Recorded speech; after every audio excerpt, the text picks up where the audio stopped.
I should have left after the pitch showcase. That would have been the smart thing to do.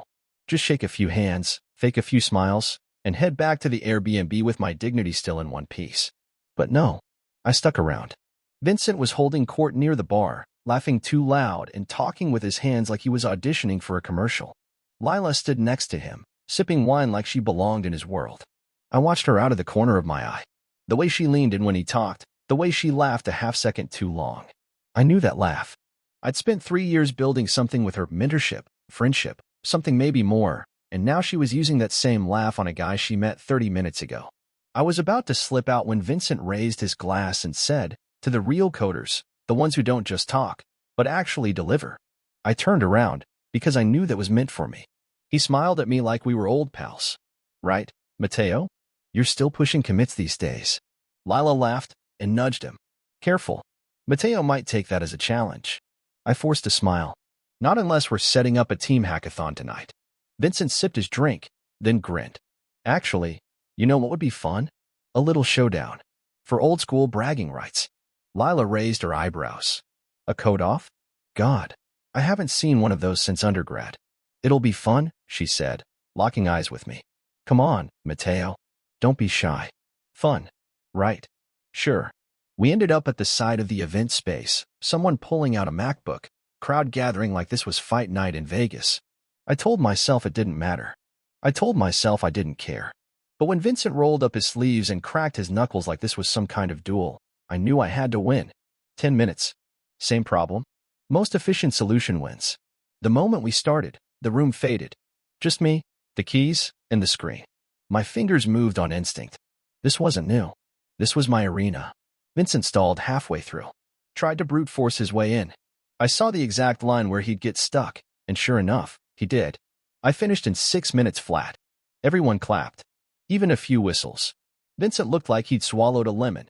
But it was Lila's laugh that stuck with me. Not the sweet one. This one had teeth. "Damn," she said, smirking at me. "Didn't think you still had it." That stung more than it should have. I left before the champagne toasts. Slipped out through the side exit while people were still replaying the code off, like it was some novelty act. I didn't need their applause. I needed air. The sidewalks were slick with spring rain, and my ride share took 10 minutes to show. I stood under a blinking street lamp, phone in hand, staring at nothing. My fingers hovered over Lila's name more than once. But I didn't call. What would I even say? "Hey, thanks for laughing while your new investor tried to emasculate me in front of a crowd." I got back to the Airbnb and dropped my bag on the floor like it owed me something. I kept seeing her face in my head. The way she grinned at Vincent's half-baked jabs.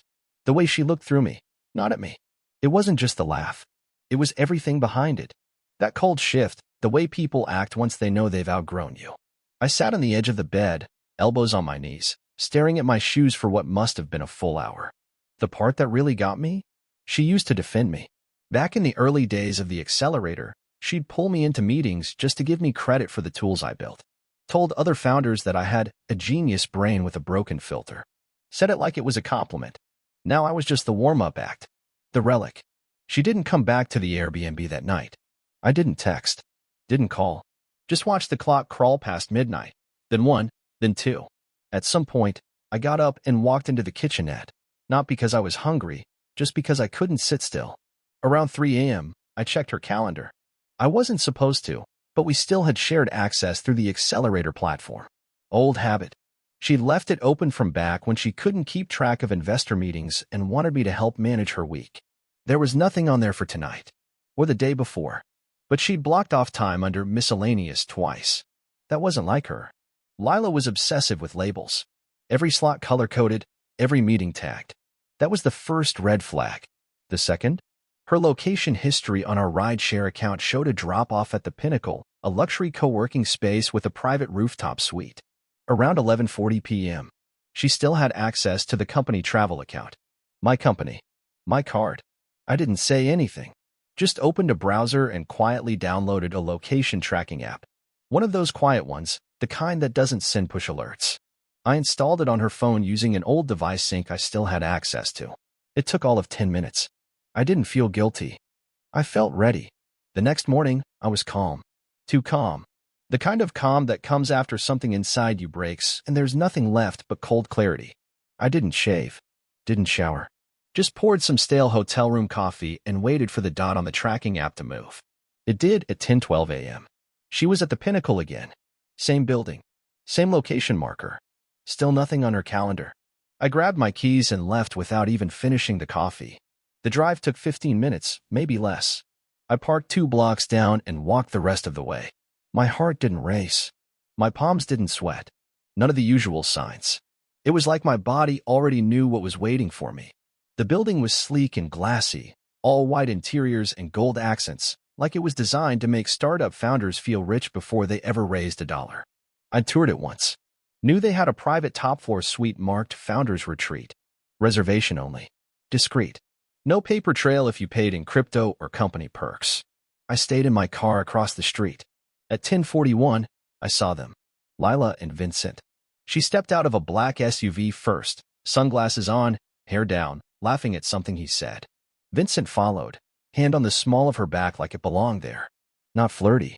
Familiar. They walked through the sliding doors without looking around. Like they'd done this before. I didn't follow. I didn't storm in. I just reached into the glove box, pulled out my tripod, and clipped my phone into place. My hands were steady as I hit record. They paused at the elevator. Vincent said something and Lila threw her head back, laughing like a woman without a single secret to hide. Then the elevator doors opened, and they were gone. I let the footage run for another 2 minutes. Then I stopped recording. I sat there for a while, engine off, window cracked just enough to let in the noise of the city. A siren wailed in the distance. A couple argued on the sidewalk. Someone honked without any real purpose. Inside that car, it was quiet. I should have felt angry, or heartbroken, or betrayed. Instead, I felt something harder, something colder. Purpose. I reviewed the video once, just to make sure their faces were clear. Then I uploaded a backup to cloud storage. I didn't text her, didn't call, didn't ask for explanations. I just leaned back in the seat, eyes on the mirrored glass of the building. If I was going to be ghosted, lied to, and used, I'd at least make sure I had proof.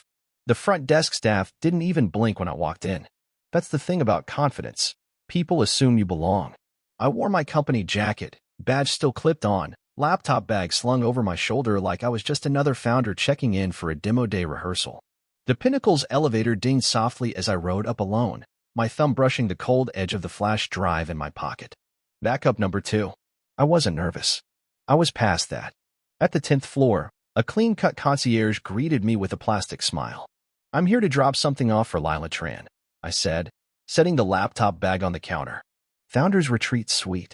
She left this in our last session." He nodded and turned to the tablet on his desk, scanning the guest registry.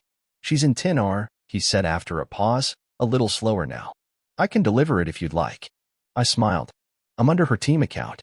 She'll want to see me. It's about the altimeter pitch files." He hesitated, then gave me the access badge. Suite 10R. The hallway was long, all white with sleek black numbers beside each door. No noise. Just the hum of central air and my own footsteps. I paused outside the door. Took one slow breath. Knocked. It opened almost instantly. She must have been right by the door. And just like that, I saw it, that flicker in her eyes. The way her whole face shifted when she saw me. Her mouth opened, but nothing came out. Her hand stayed on the doorknob. "Mateo," she started, but her voice cracked halfway through. I didn't let her finish. I raised my phone and tapped the screen. It was already recording. Behind her, I heard movement. Vincent's voice, casual. "Who is it, Laya?" He stopped when he saw me. His shirt was half-buttoned. His watch was off. He looked exactly like what he was. I kept the camera steady. Vincent raised an eyebrow. "This is childish." I didn't respond. Lila reached toward me, but I stepped back. "We're done," I said, voice flat. "No, Mateo, wait. Just let me." Her hand hovered in the air like she didn't know whether to grab me or shield herself. I stepped back again. "You don't get to explain now," I said. "You already made the decision." Vincent stepped forward slightly, eyes hard. "You're making this personal. We're professionals. You don't want to escalate." I gave him a long, slow look, then smiled barely. "Check your inbox," I said. And then I walked away. No yelling, no grand scene. Just silence, except for the click of the door closing behind me. The elevator ride down felt longer than it was. When I reached the street, the morning sun was still rising, reflecting off the windows like nothing had happened. But everything had. I slipped the phone back in my pocket and walked away without looking back. Back at the Airbnb, I didn't waste time. My hands moved before my thoughts could catch up. Flash drive plugged in, cloud backup checked, external hard copy made. I copied the raw footage, named it pinnacle_10 or _full.mp4, and saved it in 3 separate folders, each with different access permissions. I opened a fresh doc and started typing notes. Dates, timestamps, locations. Every detail that mattered, logged with the kind of focus I hadn't felt in months. There's a difference between heartbreak and strategy. Heartbreak waits for closure. Strategy builds its own. I called my lawyer around noon. "Mateo," she said, sounding half asleep. "What's going on?" "Need to file a report," I said. "Breach of ethics. And maybe misuse of company funds." There was a pause. "This about Lila?" I didn't answer directly. She used the accelerator's stipend to meet a private investor. "Off book. I've got proof." Her voice sobered fast. "Okay. Send me everything." By the time I hung up, I had 3 folders ready, one for the legal team, one for the accelerator board, and one just for me. Insurance. Vincent had made the mistake of speaking to Lila in the suite while I recorded. He hadn't just ruined a reputation. He tied it to company resources and violated non-disclosure agreements. All traceable. All documented. I didn't hear from Lila that afternoon. But by 4 p.m., my phone buzzed. "Lila, 6 texts. Mateo, please talk to me. I messed up. I didn't mean for it to go that far. Can we meet? Please." I stared at the screen, thumb hovering over the reply icon. Then I hit the lock button. Let her panic. Let her pace around wondering when I'd respond. If I'd respond. I wasn't going to yell. I wasn't going to cry. I was going to dismantle everything she built on top of me calmly, methodically, piece by piece. At 6:17 p.m., I emailed the head of the accelerator and CC'd legal. Subject line, potential ethics violation, Lila Tran/Vincent Kerr. Body, please see attached files. Happy to discuss further, but I believe immediate review is warranted. I attached the footage, the calendar inconsistencies, and the receipts tied to my business account. Then I shut the laptop and sat in silence, watching the sun set behind the hills. She had built her game on silence and charm. But I didn't need charm. I had evidence. Lila came home just after 9. I heard her key in the lock, the pause before the door opened, like she was still deciding whether to face me or turn back around. She walked in slowly, coat draped over one arm like she was returning from a regular day at the office. Her face was calm, too calm. Practiced. She'd been rehearsing this. "Hey," she said softly, like this was just another Wednesday night. "You ate?" I didn't answer. I sat on the couch with my laptop closed, the folder still resting on the coffee table. She didn't look at it. She set her coat down and perched on the armrest, like we were in one of those old, soft-focus rom-coms. Like she could smile her way through this. "Listen," she started, eyes locked on mine. "I know this week's been weird. And I get it. You feel blindsided. But you've been pulling away for a while, Mateo." There it was. The spin. "You've been so checked out," she continued, crossing one leg over the other. And I was starting to feel like I was alone in this. "You weren't showing up the same way anymore." I raised an eyebrow. "So you decided to show up in a hotel suite with Vincent instead?" Her jaw tensed, just slightly. "It wasn't like that," she said quickly. "We were just talking. You don't understand the pressure I've been under." "Lila." I reached forward, flipped open the laptop, and tapped the spacebar. The video started without sound. Her and Vincent. Smiling. Walking in. His hand on her lower back. The elevator. She froze. I didn't look at her. Just let the video run for 10 more seconds, then closed the screen. Her voice was smaller now. "Mateo, don't," I said. "Don't lie. Don't twist it. Don't pretend like I imagined it." She didn't say anything. For the first time in days, the silence felt honest. "I trusted you," I said, leaning back. "Not just with the business. With me. And you made a choice." Her hands fidgeted in her lap. Her perfect pitch voice was gone now. "It just happened. I didn't mean for it to." "You scheduled it," I said flatly. "You booked it with the accelerator card." Her head dropped slightly, like she'd finally run out of lines. "I'm sorry," she whispered. I nodded slowly. "Cool." She looked up sharply, caught off guard by how calm I was. Maybe she expected yelling, slamming doors. A big, messy breakdown. Instead, I stood up, grabbed my keys from the counter, and walked toward the door. "Where are you going?" she asked, her voice cracking now. To get some air. When will you be back? I paused with my hand on the doorknob. I'm not sure I will be. I didn't go far. Just sat in the car parked down the block, engine off, watching the light in our Airbnb kitchen window.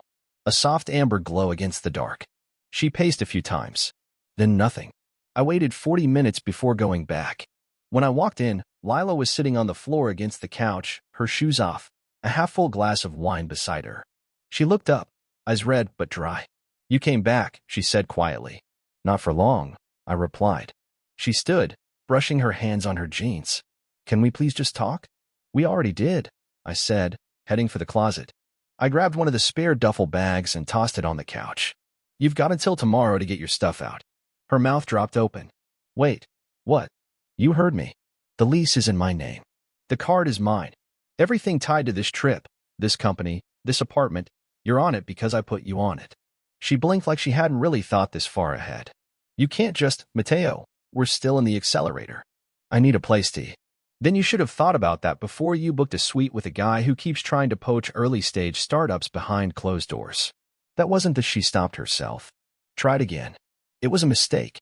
I shook my head. No. A mistake is sending a Slack message to the wrong channel. This was calculated. Her voice sharpened. So you're just throwing everything away? I looked her dead in the eye. You already did. She folded her arms, the last bit of her confidence flickering to life. Fine. You want me gone? You'll regret this. I'm the reason you even got invited to this cohort. You think these people are loyal to you? I didn't blink. I'm not building anything with people who need to be seduced into loyalty. She let out a bitter laugh, but it didn't sound strong. Well, so you just get to be the victim here? No, I said, picking up the duffel and unzipping it. I get to be the adult who finally stops letting people exploit him and smile while they do it. She didn't move. I pointed at the bag. Start packing. She stayed frozen for a beat longer, then walked to the bedroom. Every step was slower than the last. 10 minutes later, she came out with a few clothes folded in her arms. She dropped them into the bag without looking at me. When she zipped it shut, she said, You never fought for me, Mateo. I paused, then answered without emotion. I don't fight for people who already surrendered. She was gone by morning. I didn't help her carry her things. Didn't walk her to the door.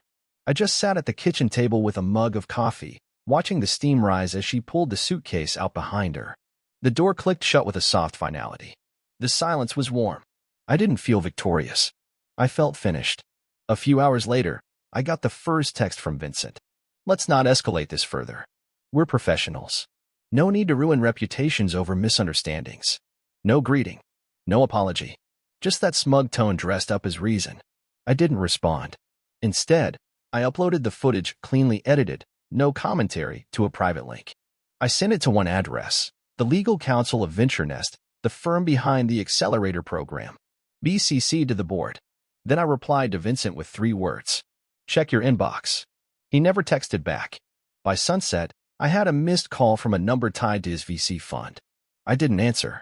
Let them squirm. Let them piece it together. Let them sit in a room trying to explain how a mentor and founder they vetted both torched an ethics clause while pretending it was just a connection. I wasn't angry anymore. That part had burned off days ago.